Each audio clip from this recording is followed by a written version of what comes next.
নমস্কাৰ ইউকেএম ষ্টাডিলৈ তোমালোকক স্বাগতম জনাইছো। আজি আৰু এটা নতুন ভিডিঅ' লৈ তোমালোকৰ আগলৈ আহিছো। আজিৰ ভিডিঅ'টো অসমীয়াৰ পাঠ নং 7ৰ ঈশ্বৰ পাঠটোৰ প্ৰশ্নোত্তৰখিনি লৈ আহিছো। বলা আজিৰ ভিডিঅ'টো আৰম্ভ কৰো।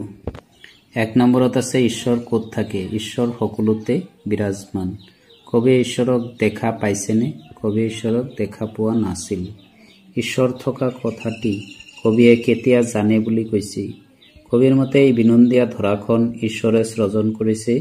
এই ধৰাত চৰাই চিৰিকটি আমাৰ পিতা মাতা ভাই ভনী সকলোকে তেওঁই সৃজন কৰিছে বুলি ঈশ্বৰ থকা কথাটি কবিয়ে জানে বুলি কৈছে। কবিয়ে শেষত ভগৱানৰ পৰা কি বিচাৰিছে?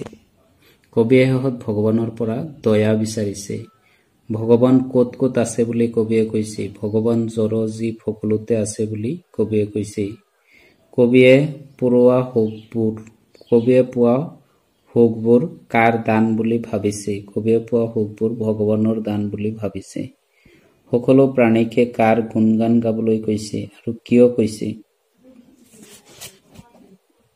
সকলো প্ৰাণীকে ভগৱানৰ গুণগান গাবলৈ কৈছে। ঈশ্বৰক অনাদি অনন্ত জড় জীৱ সকলোতে ঈশ্বৰ অনাদি অনন্ত জড় জীৱ সকলোতেই আছে। এই বিনন্দীয়া ধৰাখন গছ লতা জোনবেলি তৰা গ্ৰহ নক্ষত্ৰ তেওঁৰেই সৃষ্টি।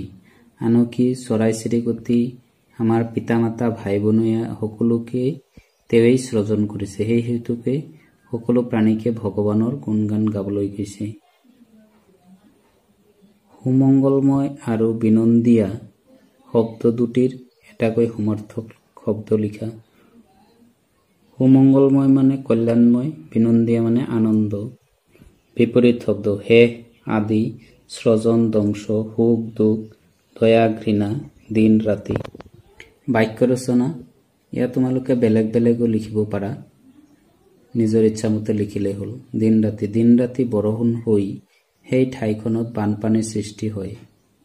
ভাই ভনীৰ লগত মিলি জুলি থাকিব লাগে। বিনন্দীয়া এই ধৰাখন সকলো জীৱ জন্তু গছ গছনি আছে। বিনন্দীয়া এই ধৰাখনত সকলো জীৱ জন্তু গছ গছনি আছে। গুণগান সকলোৱে ঈশ্বৰৰ গুণগান গাব লাগে।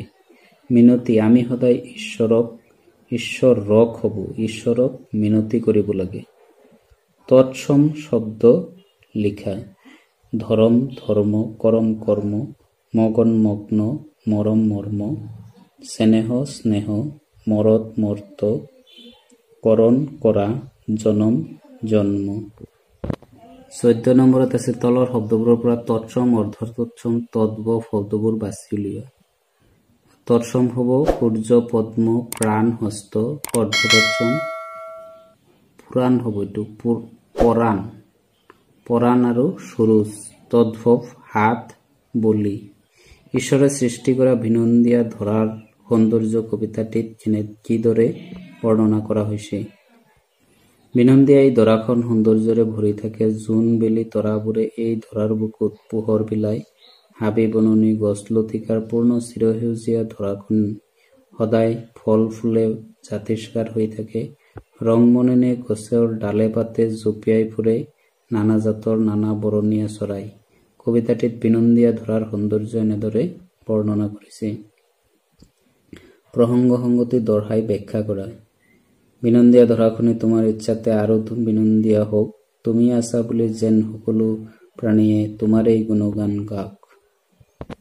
উক্ত বাক্যশাৰী আমাৰ পাঠ্যপুথিৰ অন্তৰ্গত বিনন্দ চন্দ্ৰ বৰুৱাদেৱে লিখা ঈশ্বৰ নামৰ কবিতাটিৰ পৰা তুলি দিয়া হৈছে।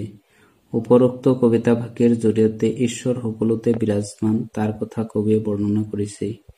ঈশ্বৰ অনাদি অনন্ত জড় জীৱ সকলোতে তেওঁ বিৰাজমান। এই বিনন্দীয়া ধৰাখন তেওঁৰেই সৃষ্টি।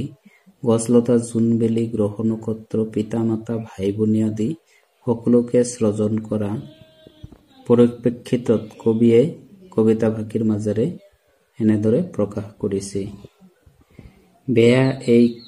বেয়া এটি কেতিয়াবা কৰিব খুজিলে তুমি থকা কথা যেন জানো। কৰিলেই কিবা এটি তুমি দিয়া বাধা আমি যেন সকলোৱে শুনো। উক্ত বাক্যশাৰী আমাৰ পাঠ্যপুথিৰ অন্তৰ্গত বিনন্দন চন্দ্ৰ বৰুৱাদেৱে লিখা ঈশ্বৰ নামৰ কবিতাটিৰ পৰা তুলি দিয়া হৈছে। উপৰোক্ত কবিতা বাক্যৰ জৰিয়তে ঈশ্বৰ সকলোতে বিৰাজমান তাৰ কথা কবিয়ে বৰ্ণনা কৰিছে। ঈশ্বৰ অনাদি অনন্ত, জড় জীৱ সকলোতে তেওঁ বিৰাজমান। এই বিনন্দীয়া ধৰাখন তেওঁৰেই উপস্থিতিত, তেওঁৰেই সৃষ্টি। এই বিনন্দীয়া ধৰাত কোনো প্ৰাণীয়ে ঈশ্বৰৰ উপস্থিতিত সম্ভেদ নাই। কোনো বেয়া কাম কৰিব খুজিলে কৰিব নোৱাৰে। আনকি যদি সেই বেয়া কামটো কৰে তেন্তে তাৰ কুফল ভোগ কৰে, অৰ্থাৎ ঈশ্বৰে সেই বেয়া কামটো কৰিবলৈ বাধা দিয়ে।